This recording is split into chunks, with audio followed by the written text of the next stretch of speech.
ആ ഉഖ്സിമു ബിഹാദൽ ബലദ്, ഞാൻ ഈ ബലദിനെ കൊണ്ട് സത്യം ചെയ്യുന്നു.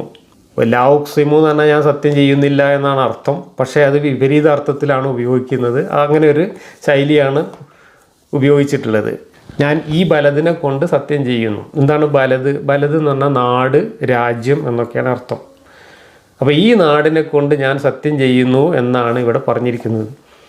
ഏത് നാടിനെ കൊണ്ട് എന്നറിയണമെങ്കിൽ നമ്മൾ ഇത് എപ്പോൾ പറഞ്ഞു, ആരോട് പറഞ്ഞു, എവിടുന്ന് പറഞ്ഞു, ആര് പറഞ്ഞു, എങ്ങനെ പറഞ്ഞു എന്നുള്ളതിൻ്റെ വിശദാംശങ്ങൾ തേടി തഫ്സീറുകളിലേക്ക് പോകണം. തഫ്സീറുകളിൽ പറയുന്നത് ഇത് മക്ക എന്ന് പറയുന്ന നാടിനെ കുറിച്ചാണ് പറയുന്നത്. നാടിൻ്റെ പേരിൽ മുഹമ്മദ് സത്യം ചെയ്യുകയാണ്. മുഹമ്മദാണ് സത്യം ചെയ്യുന്നത്. പക്ഷേ മുഹമ്മദ് പറയുന്നത് അള്ളാഹു സത്യം ചെയ്യുന്നതാണെന്നാണ്. അള്ളാഹുവിന് ഇപ്പം ഇങ്ങനെ ഒരു മക്ക എന്ന് പറയുന്ന ഒരു നാട് കണ്ട് സത്യം ചെയ്യേണ്ട യാതൊരു ആവശ്യമില്ല എന്നുള്ളത് വേറൊരു കഥ. അത് കഴിഞ്ഞ് വ അൻത ഹില്ലും ബിഹാദൽ ബലദ്, വ അൻത ഹില്ലും ബിഹാദൽ ബലദ് എന്നതിന് ഇവിടെ കൂറ്റനാടിൻ്റെ തഫ്സീറിൽ കൊടുത്തിട്ടുള്ളത് താങ്കൾ ഈ രാജ്യത്ത് അനുവദനീയനാണ് എന്നാണ്, ഹലാലായ ആളാണ് എന്നാണ്. അതിലേക്ക് ഞാൻ വരാം.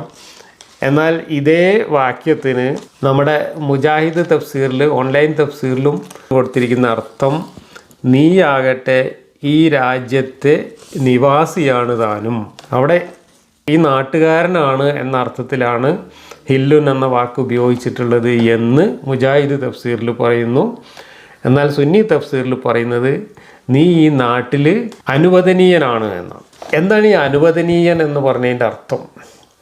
അതിന് മുഫസ്സിറുകൾ വലിയ അർത്ഥങ്ങൾ ഉണ്ടാക്കി കൊടുത്തിട്ടുണ്ട്. എന്താണ് അവർ പറയുന്നത്? മക്ക അന്ന് ജാഹിലിയ കാലത്ത് മുശ്രിക്കുകളുടെ ക്ഷേത്രം ആയ കാബയുടെ ചുറ്റുമുള്ള പ്രദേശത്ത് ഒരു പുണ്യദേശമായിട്ട് ആണ് കണക്കാക്കപ്പെട്ടിരുന്നത്.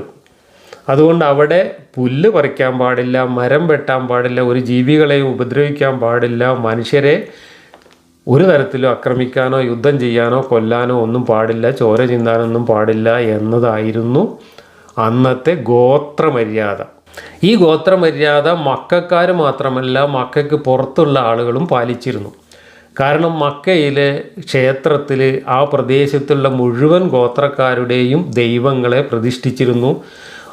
കൊല്ലത്തിലൊരിക്കൽ എല്ലാവരും കൂടെ വന്നു ചേർന്ന് അവിടെ ഒരു പ്രത്യേക തരത്തിലുള്ള ഉത്സവം നടത്തുമായിരുന്നു, ഹജ്ജ് എന്ന പേരിൽ.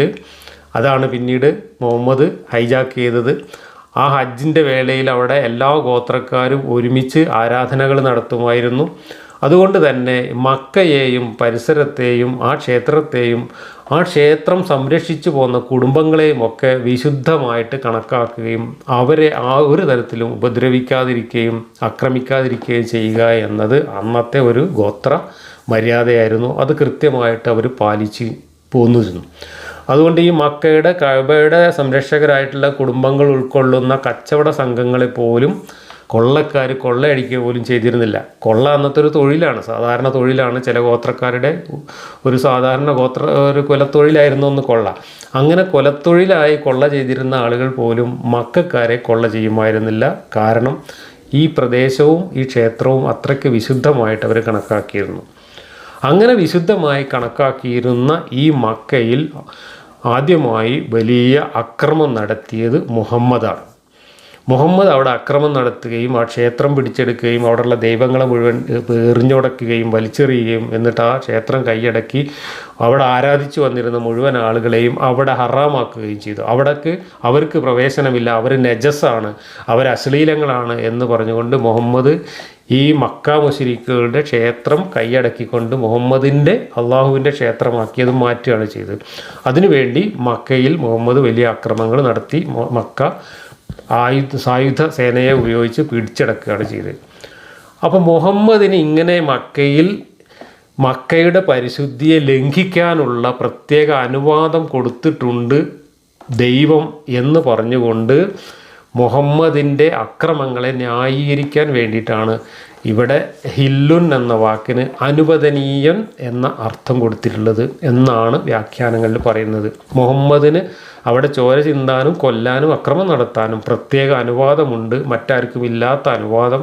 ആ അർത്ഥത്തിലാണ് ഇവിടെ ഈ വാക്യം പറഞ്ഞിട്ടുള്ളത് എന്നാണ് തഫ്സീറുകളിൽ കൊടുത്തിട്ടുള്ളത്. ഇവിടെ ഹില്ലുൻ എന്നതിന് ഈ നാട്ടുകാരൻ എന്ന അർത്ഥം മാത്രമേ യഥാർത്ഥത്തിലുള്ളൂ. പല തഫ്സീറുകളിലും ആ അർത്ഥമാണ് കൊടുത്തിട്ടുള്ളത്.